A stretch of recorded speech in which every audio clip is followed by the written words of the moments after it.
Hello everyone, my name is Aftab Khan और आप मुझे देख रहे हैं एके मैथमेटिक्स चैनल पर। तो गाइस, आज हम क्लास 10th मैथमेटिक्स का एक न्यू चैप्टर स्टार्ट कर रहे हैं और जिस चैप्टर का नाम है क्वाड्रेटिक इक्वेशन। क्या नाम है? क्वाड्रेटिक इक्वेशन, जिसको हिंदी के अंदर कहते हैं द्विघात समीकरण। क्या कहते हैं? द्विघात समीकरण। तो आज ये चैप्टर स्टार्ट करने वाले हैं हम क्वाड्रेटिक इक्वेशन का, जिसको हम बहुत ही अच्छी तरीके से डिस्कस करने वाले हैं। हर एक पहलू को डिस्कस करने वाले इस चैप्टर का और बहुत ही सिंपल वे के अंदर इसको हम डिस्कस करेंगे।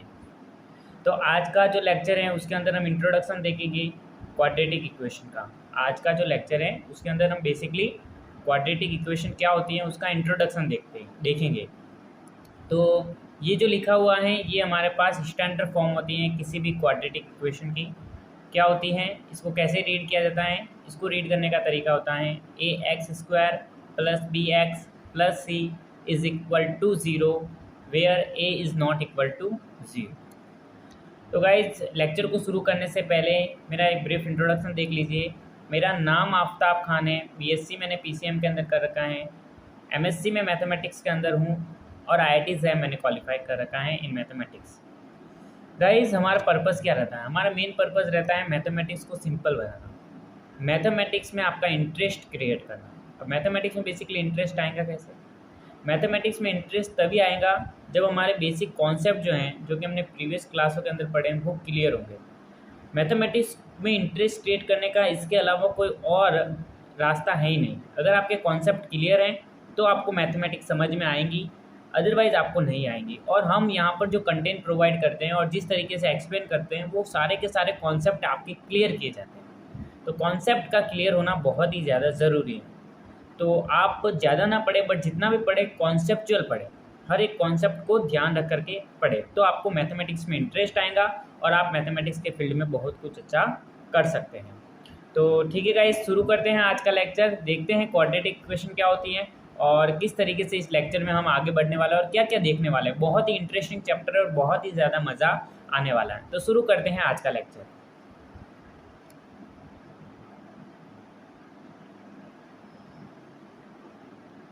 तो फर्स्ट ऑफ ऑल हम देखेंगे गाइस आज के लेक्चर के अंदर इंट्रोडक्शन। किसका इंट्रोडक्शन? क्वाड्रेटिक इक्वेशन का इंट्रोडक्शन, कि ये क्वाड्रेटिक इक्वेशन क्या होती है, कैसी इक्वेशन को क्वाड्रेटिक इक्वेशन कहते हैं। एक्चुअली हमने स्टैंडर्ड फॉर्म तो देख ली, अब स्टैंडर्ड फॉर्म का हमने अच्छी तरीके से नहीं देखा है अभी हम वापस से उसको देखेंगे कि क्या थी, ए क्या था, बी क्या था, सी क्या था, एक्स जो यूज़ हो रहा है वो क्या था, इक्वल टू का साइन का मतलब क्या होता है, ये सब कुछ देखने वाले हैं।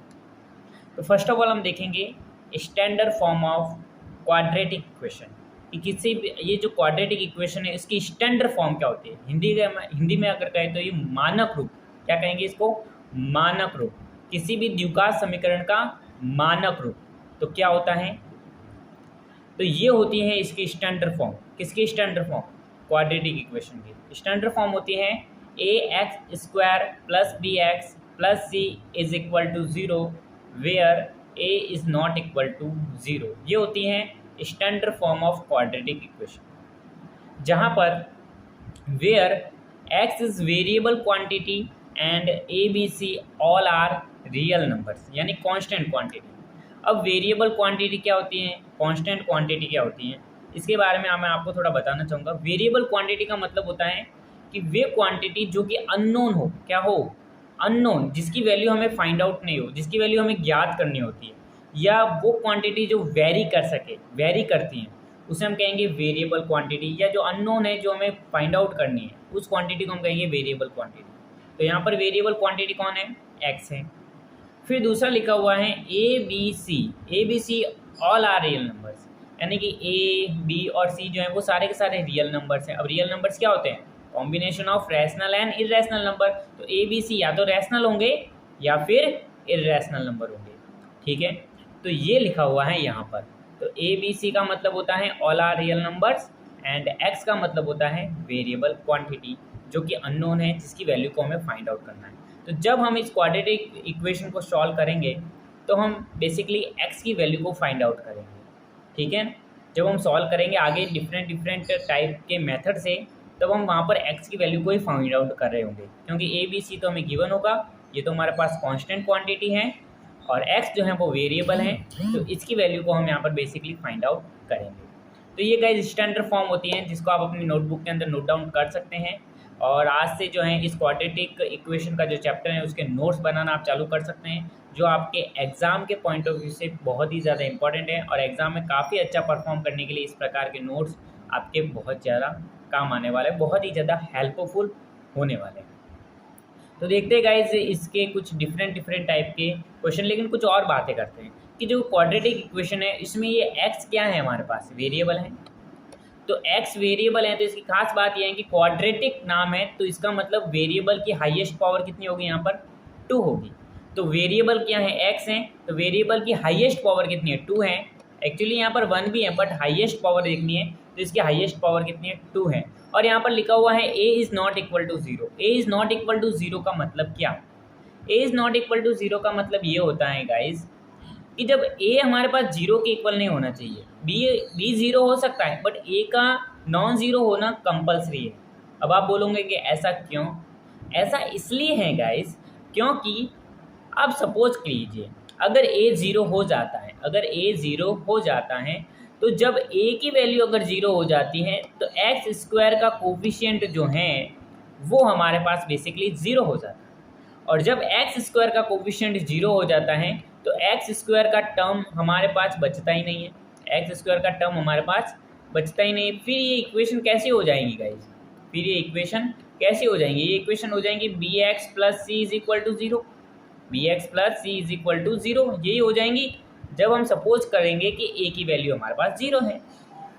बट ये फिर इक्वेशन कैसे बन गई, b x plus C is equal to 0, ये हमारे पास क्वाड्रेटिक इक्वेशन तो बची नहीं, ये कैसी इक्वेशन बच गई, linear equation in one variable. But हम किसकी बात कर रहे हैं, क्वाड्रेटिक इक्वेशन की बात कर रहे हैं। तो हमारे पास जब a की वैल्यू अगर 0 के इक्वल हो जाती है तो क्वाड्रेटिक इक्वेशन का जो एग्जिस्टेंस है वो समाप्त हो जाता है, उसका फिर कोई अस्तित्व नहीं रहता है, फिर हम इसको क्वाड्रेटिक इक्वेशन नहीं कहेंगे। तो क्वाड्रेटिक इक्वेशन का अगर अस्तित्व बना रहे हैं उसके लिए क्या होना चाहिए, a की वैल्यू नॉन ज़ीरो होनी चाहिए। ये बात समझ में आ गई, तो स्टैंडर्ड फॉर्म जो है वो आपकी क्लियर हो चुकी होगी। अब हम कुछ क्वेश्चन डिस्कस करेंगे जिससे आपके और भी कॉन्सेप्ट क्लियर होंगे। देखते हैं नेक्स्ट स्लाइड के ऊपर हम क्वेश्चन को डिस्कस करेंगे। आइए देखते हैं कैसे क्वेश्चन है वहाँ पर।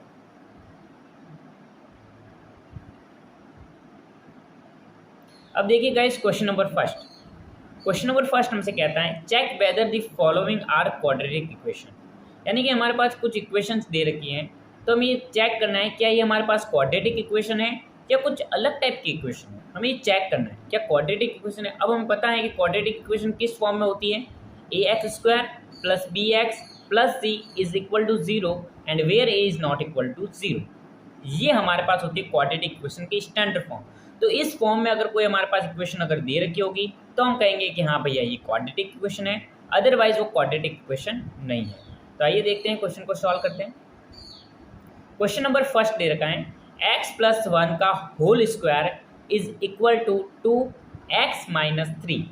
तो ये जो इक्वेशन दे रखी है हमें ये चेक करना है क्या ये हमारे पास क्वाड्रेटिक इक्वेशन है या नहीं है। तो आइए सॉल्व करते हैं इसको।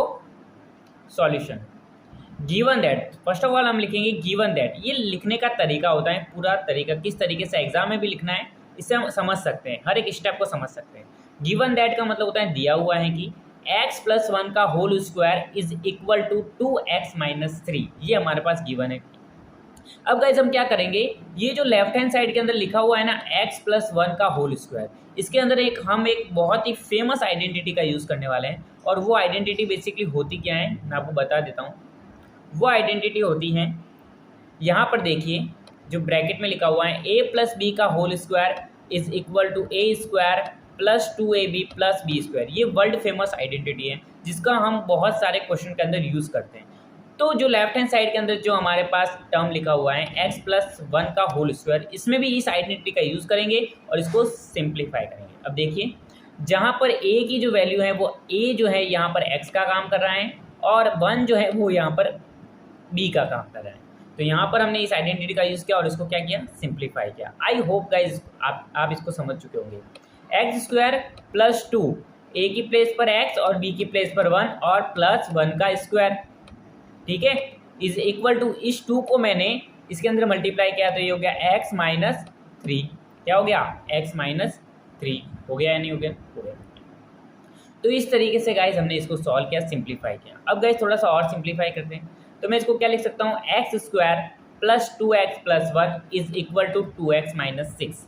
अब गाइज हमने क्या देखा था कि हमारे पास जो क्वाड्रेटिक इक्वेशन की जो स्टैंडर्ड फॉर्म थी वो थी ax² + bx + c = 0, यानी कि राइट हैंड साइड के अंदर क्या होना चाहिए? 0 होना चाहिए। तो हम यहाँ पर राइट हैंड साइड के अंदर क्या करते हैं? 0 बनाते हैं। तो ये जो राइट हैंड साइड के अंदर लिखी हुई टर्म है 2x - 6, इसको लेफ्ट हैंड साइड के अंदर ट्रांसफर करते हैं। तो जैसे ही राइट हैंड साइड वाली टर्म लेफ्ट हैंड साइड के अंदर ट्रांसफर होती है तो साइन क्या हो जाते हैं? ऑपोजिट हो जाते हैं, यानी जो प्लस वाली क्वांटिटी थी वो माइनस के अंदर कन्वर्ट हो जाती है और जो माइनस वाली क्वांटिटी थी वो प्लस के अंदर कन्वर्ट हो जाती है। कैसे होता है देखिए, यहाँ पर लिखा हुआ है x² + 2x + 1, और ये जो 2x है ये हो गया -2x, और ये -6 था जो लेफ्ट हैंड साइड के अंदर आकर के क्या हो गया? +6। ऐसा होता है। अब इसको थोड़ा और सिंप्लीफाई करते हैं। ये देखिए गाइज, आप देख सकते हैं +2x और -2x एक दूसरे को क्या कर सकते हैं? कैंसिल आउट कर सकते हैं, क्योंकि पॉजिटिव माइनस नेगेटिव एक दूसरे को क्या कर सकते हैं? कैंसिल आउट कर सकते हैं, क्योंकि ये +2x है -2x, यानी +2x में से -2x को माइनस करेंगे तो क्या हो जाएगा? 0 हो जाएगा। जैसे कि 2 - 2 = 0, 1 - 1 = 0, 10 - 10 = 0। Similarly 2x - 2x = 0। तो और यहाँ पर देख सकते हैं 1 + 6 = 7। तो इसको हम सिंप्लीफाई करके लिख देंगे तो हमारे पास फाइनली क्या आ जाएगा? x² + 7 = 0। ये हो जाता है। अब देखिए गाइज, ये हमारे पास क्या हो गया? क्वाड्रेटिक इक्वेशन हो गई। अब देखिए क्या ये हमारे पास क्वाड्रेटिक इक्वेशन है या नहीं है? क्या ये इस फॉर्म में है ax² + bx + c? तो देखिए हम इसको कैसे लिख सकते हैं?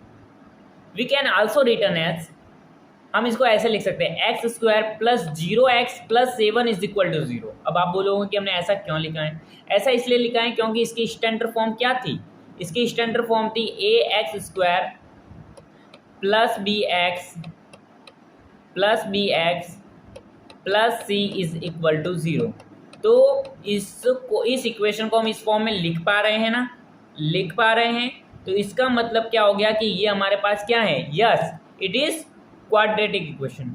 अब आपके माइंड के अंदर एक क्वेश्चन अराइज हो रहा होगा कि सर अगर सर हम इसको ऐसे लिख सकते हैं कि इसमें अगर हमारे पास x का कोफिशिएंट नहीं था तो हमने 0x करके लिख दिया।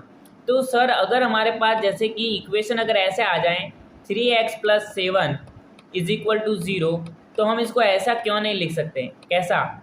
0x² + 3x + 7 = 0। तो ये भी तो हमारे पास क्या होगी? क्वाड्रेटिक इक्वेशन होगी।